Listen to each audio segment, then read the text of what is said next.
quiet the clock. What does that mean to you, and why is that important?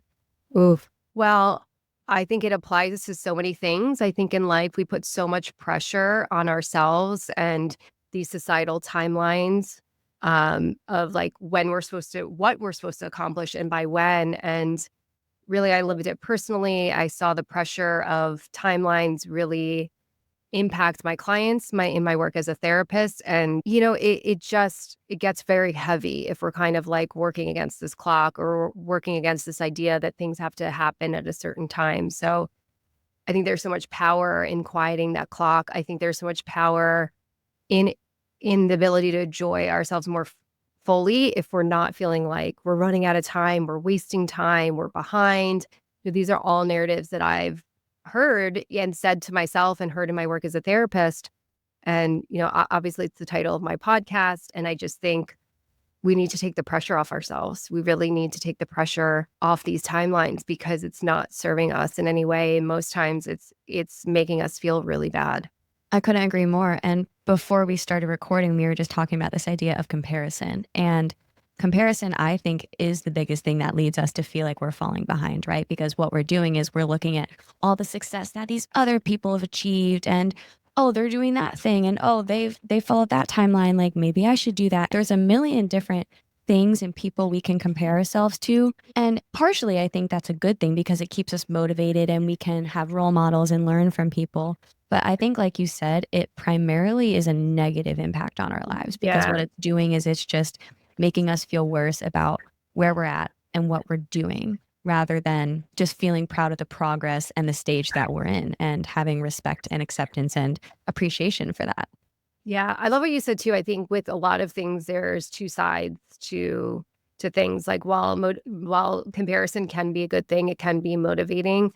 There's that side of it, but then there's also the side of it that does make us feel really bad about ourselves, makes us judge ourselves, makes us down on ourselves. And I think it's learning to balance that a bit. We can use comparison as a way to say, what's coming up for me when I see this on Instagram? Like I'm having an emotional trigger. I'm having a reaction to this. And if we're kind of processing it in a healthy way, we're saying, okay, what's the cue? What is this emotion? What is this comparison telling me? It might be pointing you to a true desire. Typically, we're only comparing to things that we want. I think the caveat there is the things that we think we want. And part of the work is getting really clear on what you want based on yourself, right? Not what society tells us, not what our family's telling us we should do, not what we feel like is expected of us. But for example, like if you don't want children, you're not going to be impacted by seeing somebody's pregnancy announcement. If you want children, that might impact you and you might be comparing to that. So sometimes, to your point, comparison can be healthy because can be these cues to like, okay, this is my truest desire. It's really how are we processing that comparison that can be either helpful or harmful. A lot of times we're processing it in a way that is harmful, that we start to, have this inner critic or this voice gets really loud that we're judging ourselves. Well, they have it and I don't. Am I ever going to have it? Am I ever going to have a baby? Am I ever going to meet anybody? Am I ever going to have this career success? So it doesn't have to be good or bad, but usually the way we process it is bad. You said something really interesting there. This idea that do you actually want that thing? Or are you comparing to someone who has something you might not even want?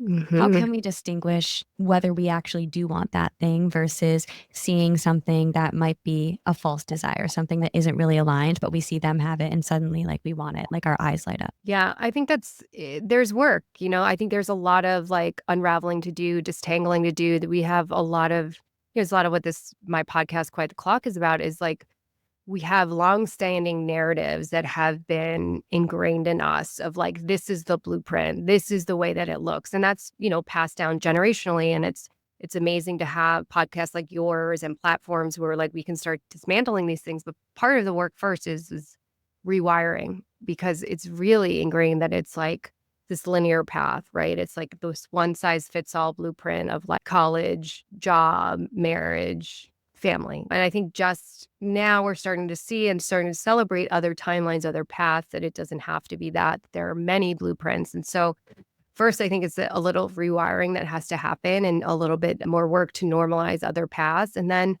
it's really kind of sitting with yourself and getting quiet and starting to understand like, what are your values? How do you define success? It's a lot of work I do with my clients. Like success, we've kind of like conceptualized success to be these milestones, to be partnership, to be career, to be, parenthood. And so kind of being more expansive in what is success for you. Success could be freedom. It could be the ability to travel. It could be the ability to be spontaneous. It doesn't have to be tied to these things that we've deemed successful. So I think that part of the work is to quiet the noise, to kind of tune into your own voice. We are so influenced by external voices that, we have to really start to attach to what do we value? What do we deem successful? What do we actually want for our life? I mean, I've had so many guests on or clients or friends do all of those things, like check all those boxes, so to say. And then they are like, well, this is it. Like, this is what everyone told me to do. This is what's successful. And they arrive at all those things. They do all the, and then they're not happy.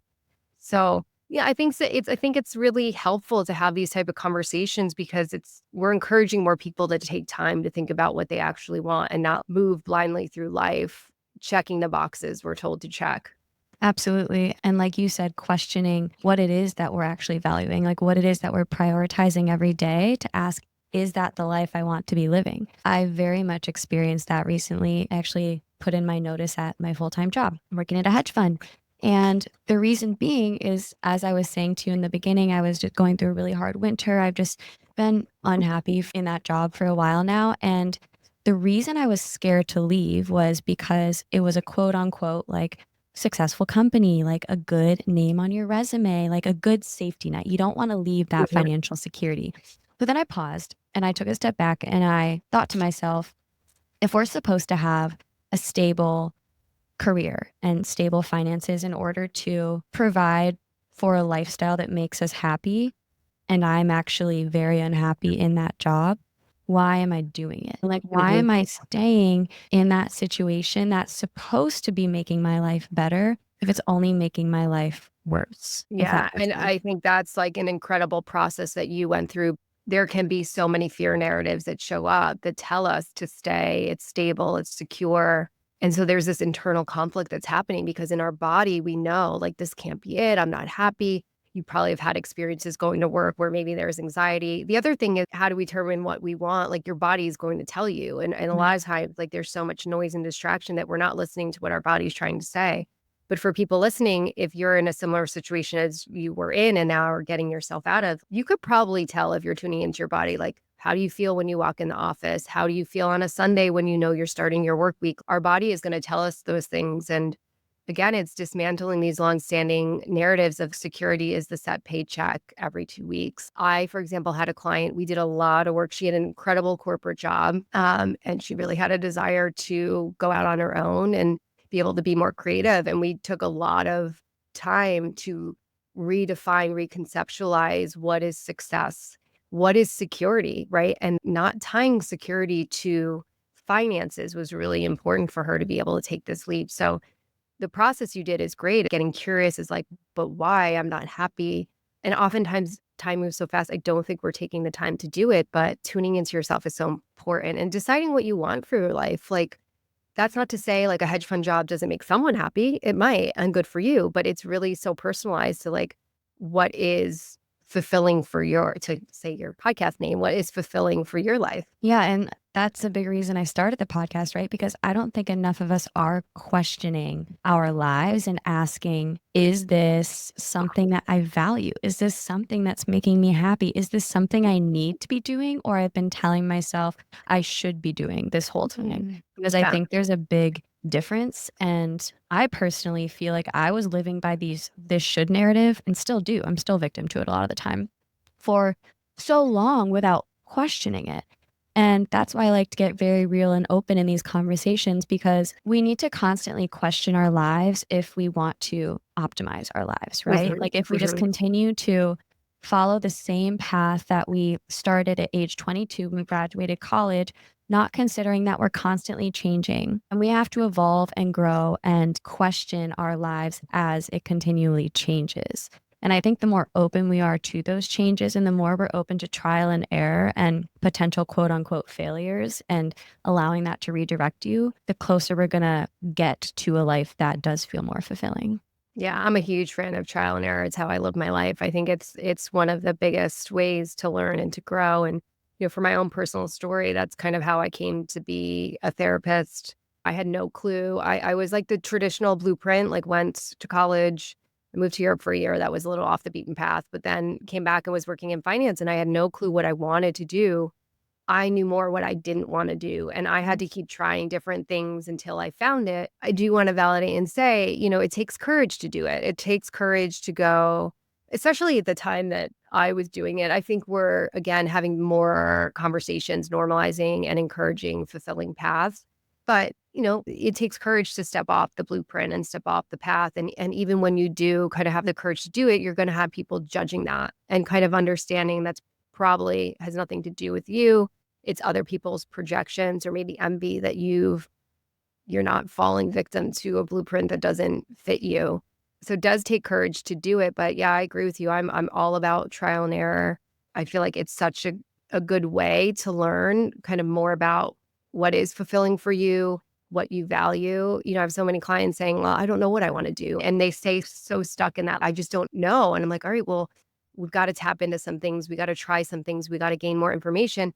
And to me, it's just as valuable of experience if I learn I don't like something versus liking it. Like, okay, great. I know I don't like sitting in front of a computer all day, or like, I know I don't want to do this. One of the bigger narratives too, when trying to like name this podcast, was wasting time. And I think kind of adopting this idea that nothing's a waste of time. There's always a valuable lesson. There's always something you can learn from it if you allow yourself to. Yeah, I couldn't agree more. I think every single experience is here to allow us to grow. And it might not be a fun experience. It might feel uncomfortable, but I'm a firm believer that everything does happen for a reason, and every single experience is to mold us and to make us more resilient. And I think the more diverse experiences we open ourselves up to, and the more open we are to discovering the answers through trial and error, I think we're going to get to that answer sooner rather than later. And beyond that, we're not going to end up like those people you've spoken to in the beginning who they've checked all the boxes. They took that traditional path. They just try to fit the mold. And it's crazy that every single person who does that without questioning and getting curious about what they actually want gets to that point, and then suddenly they have a midlife crisis because they're like, I feel like I am so misaligned with my whole life. And that's like one of my biggest fears. What would be some advice that you share with your clients when they struggle with this idea of battling timing or battling comparison and wanting to take that leap? What advice do you give them? That's a really good question. I would say in terms of comparison, like I was saying earlier, how can we use this to be helpful? How can we be understanding the cue that's happening to you? How can we use that in a productive way to understand what is it that you value? What is it that you really want? It's really an interesting thing. A lot of the work is kind of like getting to the core of what someone actually wants. Like you'd be surprised how many times I ask clients, like, what do you want? And they're like, I don't know, because I think most of our life, again, it's changing. We're not encouraged to figure out what we want. So, in terms of the comparison one, I would say, like, what is it cueing to you? How can we use this to help us understand your desires more clearly? I would also say with comparison, social media is a difficult thing. We don't have the full picture. We don't have the whole story. A lot of times we have a curated version of things. If it's someone in your life that you do have more of the whole picture, I always say, don't compare a sliver of someone's life. Like, compare the whole picture. For example, if you see somebody that's pregnant and you want to be pregnant, if you're only comparing to that, it can be harmful. So like, look at the whole picture of their life. Okay, they're pregnant, but they're in a toxic relationship or they don't have a good support system. Like, do you want to trade? So I think if you're going to compare to the whole picture. But I do think there is a way to use comparison that can be helpful. And then in terms of the timeline, yeah, that's really hard. I think that's a lot of work to ground in trust and faith and purpose of why things are unfolding in your own timeline. And one of the reasons I wanted to start the podcast, because for me, all the things unfolded in the time that they should, but I had so much anxiety, not meeting my partner till 34, not having my child till 40, that it did all happen. And when it happened, it all made sense in the time that it was supposed to happen. And when I got there, I was like, gosh, I wish I like enjoyed my life more and had trusted that I would get there. And I had a guest on the podcast say, like, if you had a crystal ball and knew those things were coming, how would you live each day? And it would have been a lot different. There would have been a lot more joy. There would have been a lot more excitement. There would have been less sadness. There would have been less grief. There would have been less comparison. There would have been less judgment. And that's not easy work to do. But I think one technique certainly is gratitude, is what are all the things that are going well in my life? I think often we're too hyper focused on what we don't have. So I think one technique is, what are all the things that I do have? What are all the things that are going well? Would being in a partnership at this time in life be actually what I want? Or do I want to learn more about myself and what I want out of a partnership? So there's a lot of ways to work with it and unpack it. But I've never met anyone that says, wow, this should have happened sooner. Most times this happened exactly when it was supposed to. But it's so interesting that until you feel in that place of alignment and until you have that realization, it's amazing how much we're constantly just wanting to fast forward to the future and wanting things to happen quicker. And the reason why I love listening to podcasts or reading articles or seeing interviews with people who have quote unquote made it, they all share that it's in the journey. When you get to that end destination of, number one on the New York Times bestseller list, or winning that Oscar, or whatever, fill in the blank, number one on the Spotify charts in our case, they don't feel that sense of fulfillment and happiness, as you said in the beginning, that we think that point is going to give us. And it's so interesting that when we're on the journey, we want to fast forward to the destination, and people who've made it to that quote destination want to rewind to the journey, if that makes sense. I think that's the whole point, is that the journey is so beautiful, but we want to be at the destination. And so we overlook the journey. And yeah, to your point, when you got there, you're kind of like, wow, that was great. I'm so proud of myself. I navigated all that. I was resilient. Like, I kept working. I kept putting myself out there. If it's dating or if you're in a fertility journey, like, I kept trying different things. I've created some new merch, and the tagline is the in between. And really, that's the journey, is the moments in between the beginning or the points of arrival. And I think the in between is the most beautiful part, if we can see it. The problem is we're so focused on the destination that we're not seeing the journey. And, in addition to gratitude, I think it's important to recognize small wins. Maybe you don't meet the partner, but you had a fun date, and from that fun date, you learned something else about yourself or something else about what you want out of a partner. There are all these small moments of wins and successes that we're missing because we're like, well, it's not the partner, or it's not the job that I wanted. So scaling back and being more attentive to what are the small wins. And you and I were talking before we started to record about kind of the success of our podcasts. And I will see a message from somebody where the podcast is resonating. I'm like, win. This is the whole point. Is it number one on Spotify? No, but that's a win. That's a win for me. So, not yet. Yeah, I love the word "yeah," now that you bring that up. Of course, as a therapist, narrative and messaging is so huge for me. And I think you adding the word "yet" to your statement is so, so powerful. I don't have a partner yet. I'm not a mother yet. I don't have the dream job yet, because what you're saying, what you're integrating in your mind and your body, is that it's coming. I trust that it's coming. I love the word "yet." I think that's a really cool reframe. Going back to this idea of finding joy in the in-between, I think the hardest thing about that is when we're in transition, we're constantly focusing on the things we don't have yet, right? Or the things that might feel wrong and uncomfortable, and we feel lost and we're uncertain of what's next. And, the in-between's uncomfortable. And that's why I think it's hard to find joy in that. But if we want to reframe it and turn that on a 180, we can also see the in-between as just endless opportunities. Like, wow, this maybe didn't go the way I thought, and now I'm in this transition.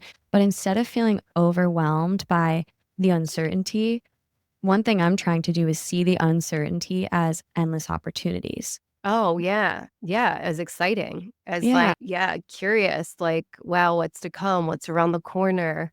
Yeah, we all have such a desire for control and for certainty, and to be in a place that is uncertain can be really, really uncomfortable. It doesn't mean we can't get comfortable there. And the truth of things too is, once we arrive at these things, it's not the end all be all solve for fulfillment or happiness, right? It's kind of, we're sold the story that it is. And yes, it adds things to your life, but it presents other challenges or difficulty. Partnerships are hard. Sometimes there's something very beautiful about being single and being able to come and go as you please and make your own choices without having to consider someone else. So there's trade-offs. It's not all this stuff is just you arrive and it's all good and happy and blissful. But yeah, to your point, everything is a matter of how we frame things and how we look at things. And I love what you said about kind of the uncertainty being endless opportunity. I think kind of having too much certainty is boring. Yeah. I don't think life is supposed to be concrete and be certain. Like, we're not supposed to be able to predict life, but that's the beautiful part of life. I don't really know the biology behind it, but I think it is, evolutionary instincts to not like that uncertainty because we see it as a threat. Right. Our deepest desire is safety for sure. Yeah.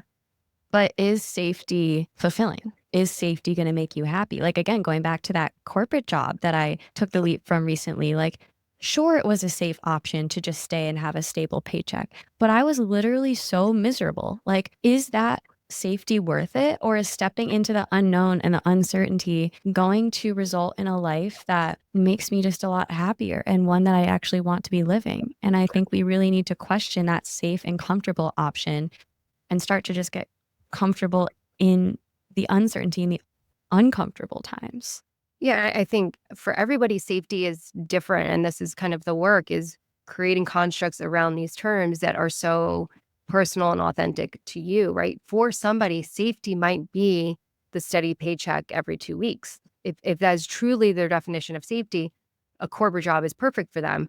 Safety to someone else might be freedom, optionality, not feeling stuck. Like, so corporate world safety is not your definition of Mm-hmm. safety. It's not my definition of safety either. Safety for me is freedom and flexibility. It's getting really clear on what is safety for you and living life based on that definition. Like coming back to what we were speaking to, this idea of we need to get clear on our values, because that's where comparison really won't serve us, is if we look at someone else's life and completely try to mirror that.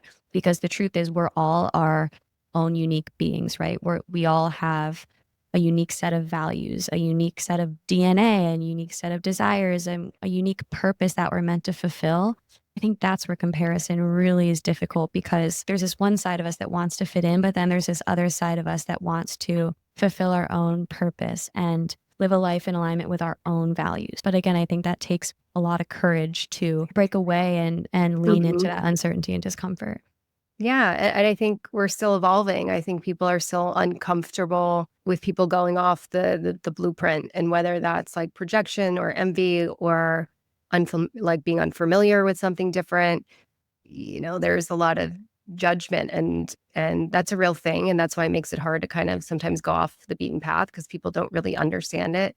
But there's whole communities of people that do. And sometimes, if you're looking for belonging and understanding, like kind of connecting with people that are on the same wavelength as you, or desire the same kind of things as you, or lifestyle as you, and seeking those things out, while also understanding like, okay, some people just don't get it. And Yeah. okay, for some people, the 9 to 5 is great for them. Okay, that's great. That's their safety, that's their values, that's their fulfillment. Awesome. It's not mine. And just being really confident in your own. And I feel like where we're really vulnerable to influence or comparison is like when we're not so grounded in what we actually want, what our values are, what we deem successful, what we deem as safety. And so, for anyone listening, I would start there, is like start to get really clear on what you value. What is safety for you? What is security for you? What is accomplishment for you?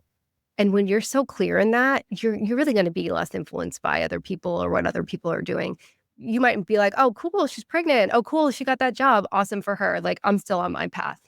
Like, I'm still, I'm not easily like influenced, swayed, or upset by seeing something. But let's say, for example, you see someone achieve something, or you look at something and suddenly you're like, huh, kind of wish I had that for myself. At the same time, that could be a sign that if you want to incorporate something like that in your life, that's a positive way to compare, right? Like, Hmm. if Hmm. you have been feeling unhappy and anxious and misaligned, like, again, if your body's signaling to you that this does not fit with your values, something is making you unhappy here, like you need some change, and then you see someone that something just clicks, it just seems really aligned, and you're kind of like, maybe I like want that for myself. I think we should be able to get curious about that too, and Totally.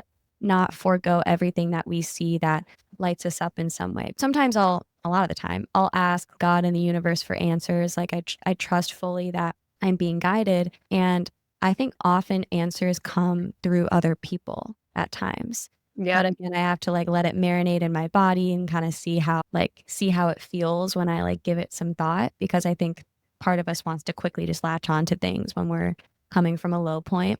Like I was about to just Don't like move to Europe when I was pretty unhappy a couple of months ago. And then I've since burn it all down. reassessed. I think we also can get answers from other people. And I think the way we can maybe distinguish what does feel right when we look to others is when we sit with that, when we give it some thought and we think of our life, the one that we want to live, does that fit in alignment with that and with those values? Yeah, yeah, I think what we've been saying the whole time is, like, using comparison in a way that is productive and healthy instead Mm, of shaming or feeling bad about ourselves. And, we're always evolving and changing, right? So if you've gotten clear on, like, your path, be open to change, be open to detour. Like, life is, again, not linear. Life is gonna throw things at you. Things are gonna change. Things that might have been fulfilling for you at one stage in your life are not anymore, and you always have the option to course correct or and you should. We're always changing, we're always evolving.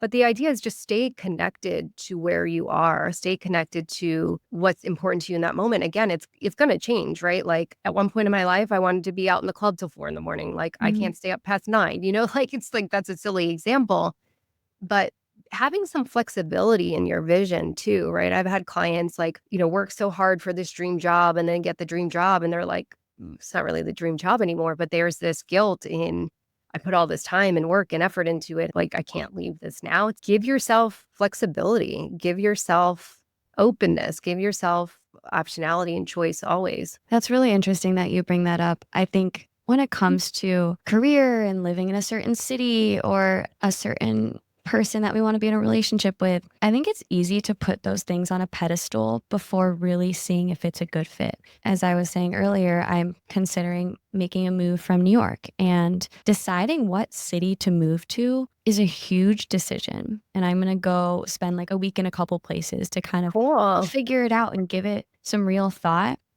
And with a career move, for example, I think it is important to actually get curious about what working at that company and that job would actually be like, with phone calls and networking and doing all the due diligence before just jumping in and thinking it's this perfect job on a pedestal. I find that I do that a lot, like with a guy I have a crush on or I'm dating. Like on date 2, I'm like, well, I've met my husband. And it's like, Camille, you don't know that person. Like you did not meet your husband. No, I think it's really easy to do that because the grass is always greener and we think that shiny thing is gonna be that thing that gives us that happiness.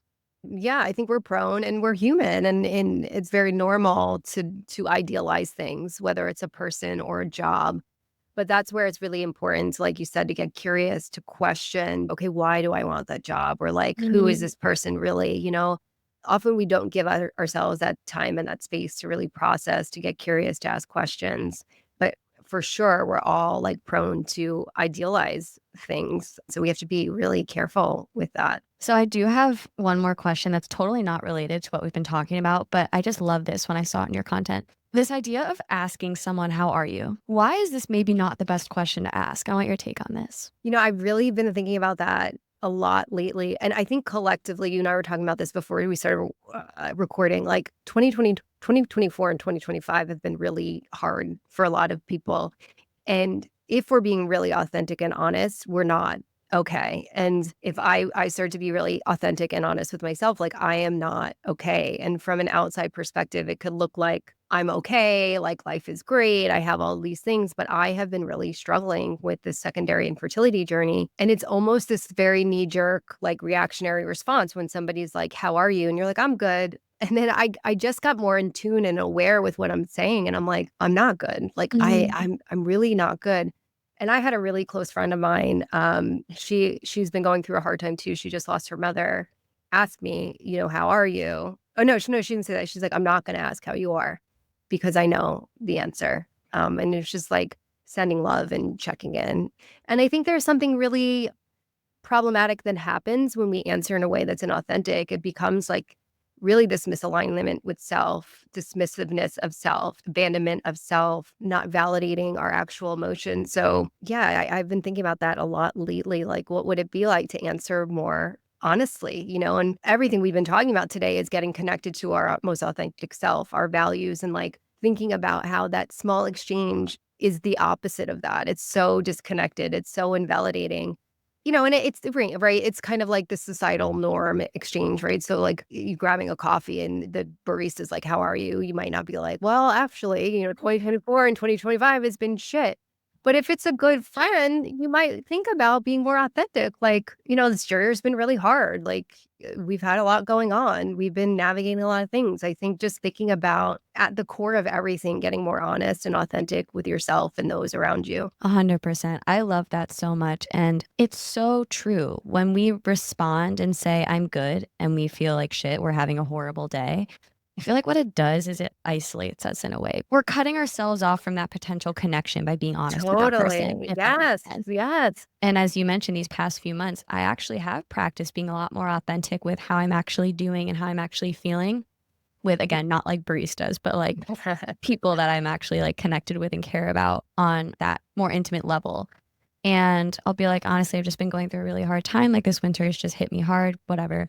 And most of the time people will respond like, oh my gosh, like I'm so glad you said that. Like me too. Like I've actually been feeling this Yes. way too. And Yes. I think that is such a beautiful moment because Mhm. that we both feel more seen and heard and understood. But it took me kind of being vulnerable and first being like, yeah, I've like not been great. And I think a lot of us are told growing up that, we want to seem perfect on the outside, right? Especially if we had parents who maybe weren't super open to like emotions and expressing true feelings. Mhm. We're kind of told to suppress that or to like not show it to others. And it can be vulnerable to be honest about not feeling perfect. But you and I are doing it on our podcasts all the time. Yeah, And yeah, it is yeah. a vulnerable thing. And some people will accept it and appreciate it and meet you there, and others won't. But we can't take that personally because I think it's just kind of dependent on them. Yeah, and I think also, I have this really great exercise I do with a lot of people, and it's also on our website, which is the friendship pyramid, and it's another exercise of clarity and getting really clear on who are those people that will meet you there, who are those people that you can respond to more authentically and vulnerably, and I think knowing that is really important. You might, if you're really clear on your friendships or expectations of certain friends and who can offer what, you were probably really clear on who's the one that you can just be like, I'm good, let's grab the drink, or who's the one that's going to be like, oh man, yeah, I hear you, or like, what can I do for you, or how can I support you?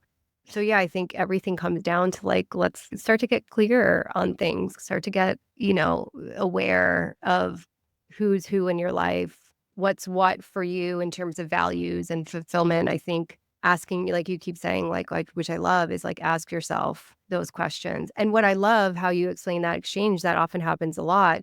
There's this invitation by you being vulnerable. It's this invitation for other people to be vulnerable. And it's a beautiful thing because it's a deeper connection. It's a more authentic connection. And it brings people closer together. It takes people out of suffering and isolation. I mean, the whole reason I started this podcast is like I was feeling all of these things and I started talking about them. I started hearing them in my practice. I started talking to other women about it. I'm like, well, what the F? We're all feeling this. Like, we're all feeling these same pressures, these same insecurities, all these things, and no one is talking about it. And so, what happens when you start to talk about it is exactly that exchange you shared. Well, oh my God, I'm feeling that too. Oh my God, and so now we have community and now we have belonging and now we have acceptance and now we have relatability. So it really is a beautiful thing to be more authentic and honest and vulnerable. Absolutely. And you said it, like that's why we're doing the work we're doing, right? To build community and establish these real connections based on real things and authenticity. But again, I definitely get the response sometimes like, oh, are you okay? Like, I feel like, you haven't been doing great. And it's just like, I'm just being honest about how I'm doing. Unlike some people just aren't being as honest about it. And like, I'm okay if like certain people see me in that light. I know that my being vulnerable and open about not being perfect doesn't mean I'm like broken. I think also there's something really to be said for, and I'm guilty of this too, is like being really honest with ourselves first, right? Like I'm definitely someone that can just keep pushing forward and we champion resiliency, which again, there's like good sides and bad sides to everything. Resiliency doesn't mean continuing to push on when it's harmful to your mental, emotional, physical health, whatever it is. So at first, I think it's really like being honest with yourselves. I think there was a long period, especially in this infertility journey, in juggling a toddler, a family, a house, businesses, like you don't want to tell yourself you're not okay. You kind of want to think like, I can keep managing and juggling it all. And it wasn't until I kind of stopped and I would say to my partner, I'd be like, I'm not okay. Like so yeah, you got to start to be honest with yourself first. Absolutely. Beth, I've loved this conversation. I will link your podcast in the show notes below, but where else can listeners find you if they want more of you? Yeah, we're on Instagram and TikTok, all the socials at Quiet the Clock Pod. You can find us on YouTube. Go over and subscribe to our channel. We have all our episodes on there. And then anywhere else you can get your podcast, Spotify, Apple. Awesome. Thanks so much, Beth. Thank you. Thank you for having me. If you enjoyed this episode, if any of this advice resonated with you, don't forget to press follow or subscribe for more realistic and inspiring tools to live a more fulfilling life. See you all soon.